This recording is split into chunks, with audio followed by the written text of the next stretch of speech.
So, palambot na siya. Okay. So, ganyan nakalambot ang ating karne.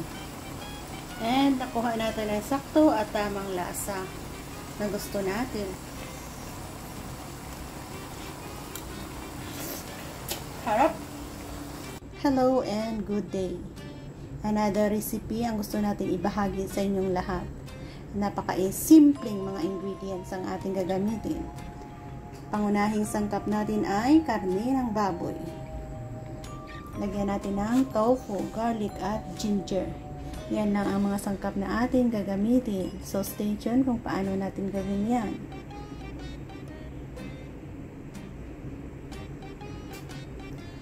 Easy, nahugas ang garlic at ginger. Anong gagawin dyan? Smash lang natin yan. Hugasan na natin. Smash. Smash isa-isa lang.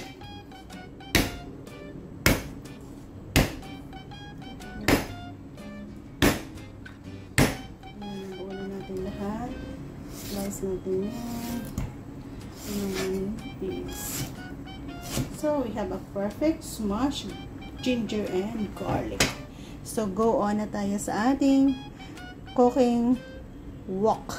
Tayo magluluto sa ating malaking kawali. First thing na ilalagay natin, ang gagamitin nating oil ay sesame oil, 100%.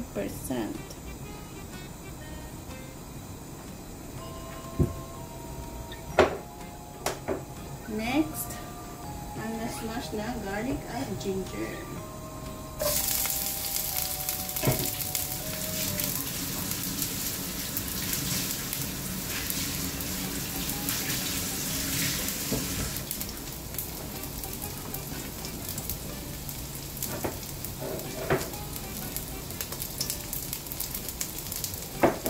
Konting sesame oil lang yung nilagay natin.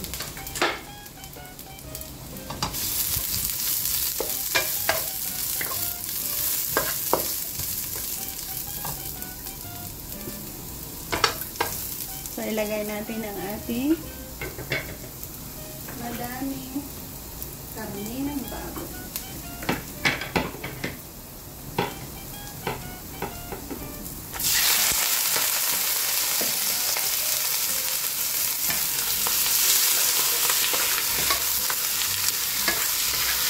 Patuyuin natin and lagyan ng rock sugar.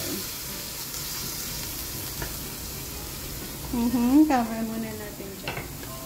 Hayaan natin tumuyo.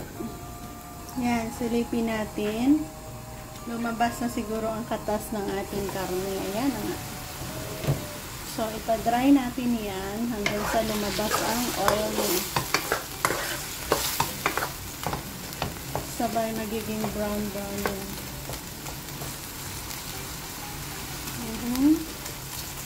So, wag na natin takpan para madaling magtuyo. Looking good. So, ganyan kadami ang tubig na nilabas niya.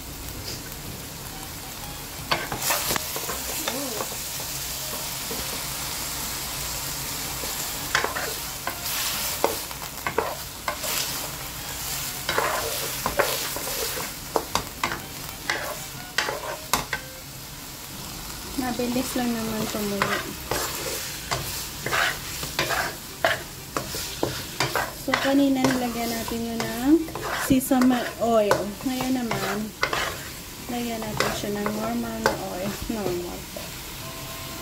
Yung always natin ginagamit na oil. Konti. Wala kasing fat ang ating karne. Puro laman. Pag may taba sana, lalabas yung oil niya. Kaso wala. So, yan. Ganyan na. Lagyan natin yan na rock sugar.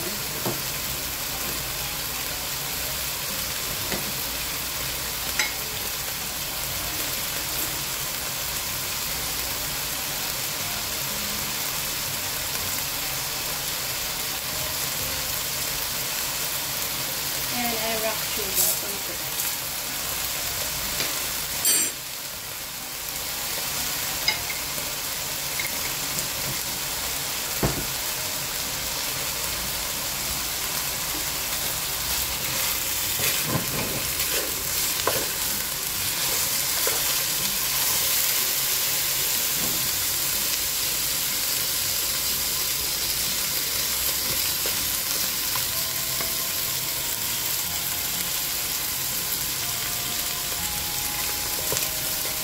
Wait natin hanggang sa malusaw ang ating or magiging caramelized.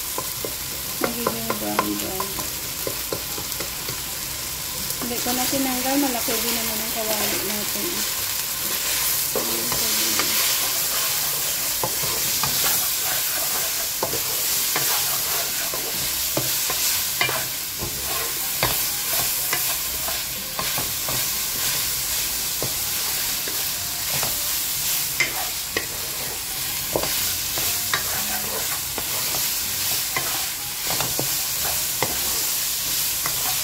Sa ganitong process, maamoy nyo ang bango ng sugar.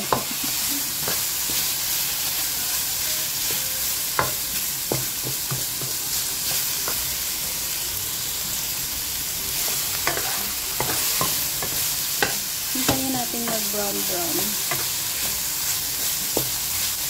Mabilis lang.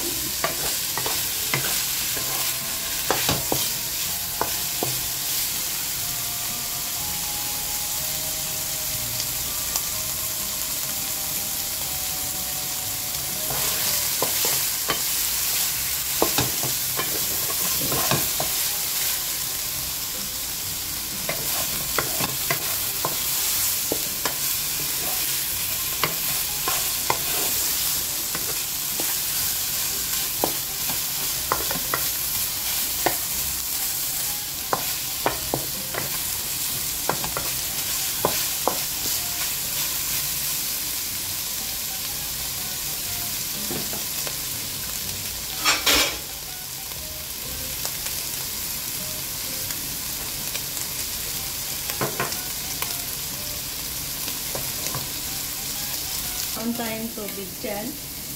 Lagyan natin yan ng cornstarch. Konting cornstarch. Ito ay magiging serve as pampalambot ng karne natin.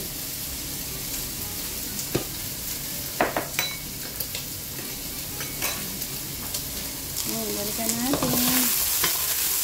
Nakita nyo na, mag-brown na. At maamoy niya na rin.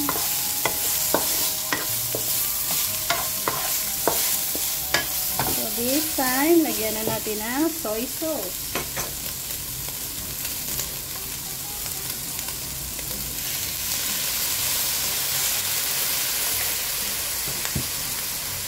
Bilis lang yun.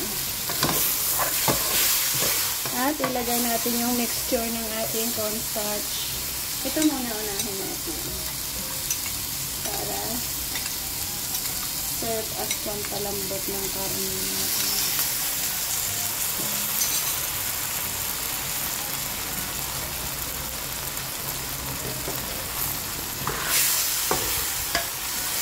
Kumapit na, lagyan na natin ng madaming tubig.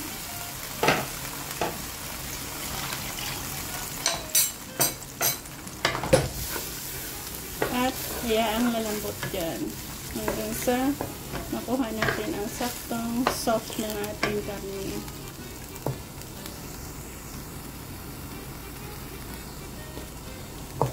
So, damihan natin tubig.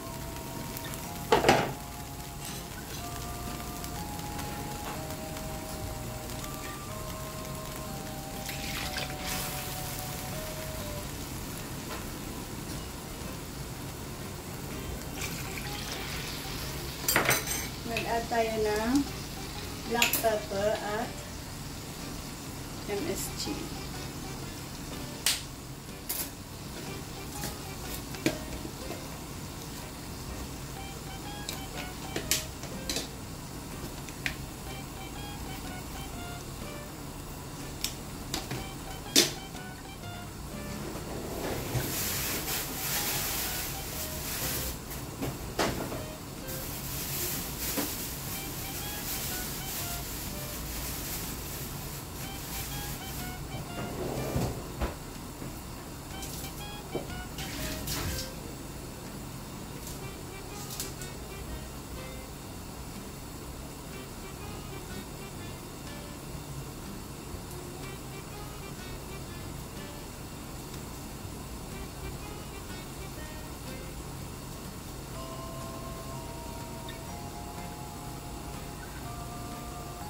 So, ito ay spring onion. So, hayaan lang natin dyan kumulo. Kumulo. Balikan ko kayo pag next steps na tayo. Yan, pwede na natin i-add on ang ating tofu. Na-add on natin ang tofu. Cover na natin. Balikan ko kayo pag next steps na naman. Masilip nga kung ano ang lagay. Wow. Nakayong pero hindi pa yan dyan nagtatapos. Konti lang kasi yung magiging matirang tubig ang needed natin dyan at lalambot na sila. Cover ulit. So, ayan na nga guys. Balikan natin. Silipin natin kung ano na ang lagay ng ating pinapakuluan dyan. Ayan. I-on natin bigger. Wow. Sure ako soft na ang ating karne. Ay, wow. Super lambot na nga. Mag-a-add tayo dyan ng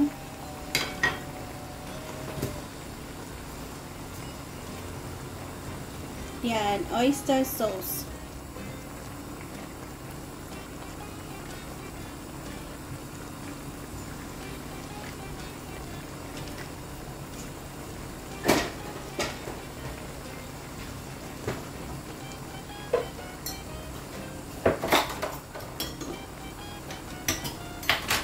At lagyan natin siya ng yan. Yan ang ating gagamitin.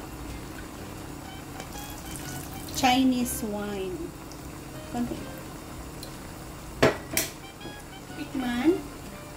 At i-adjust ang lasa.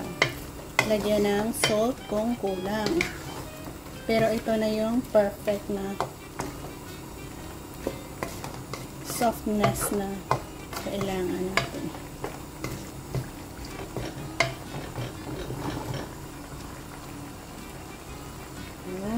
Sarap tingnan, di ba?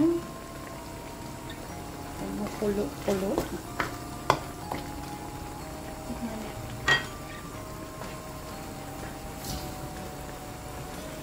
I-adjust natin ang lasa niya pag kulang.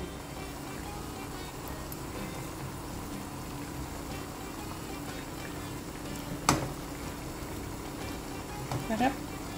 So, yan na nga, oh. So, palambot na siya, oh. Okay.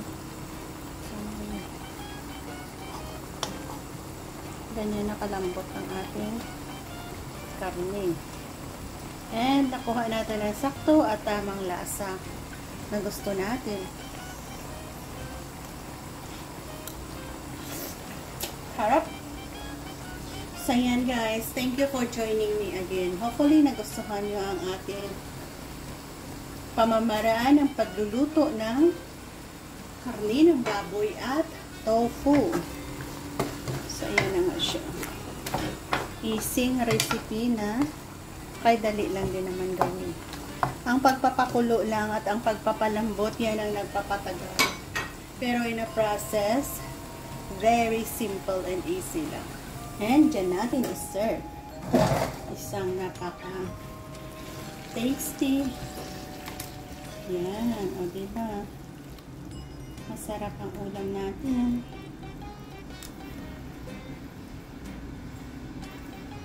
And thank you again for joining me.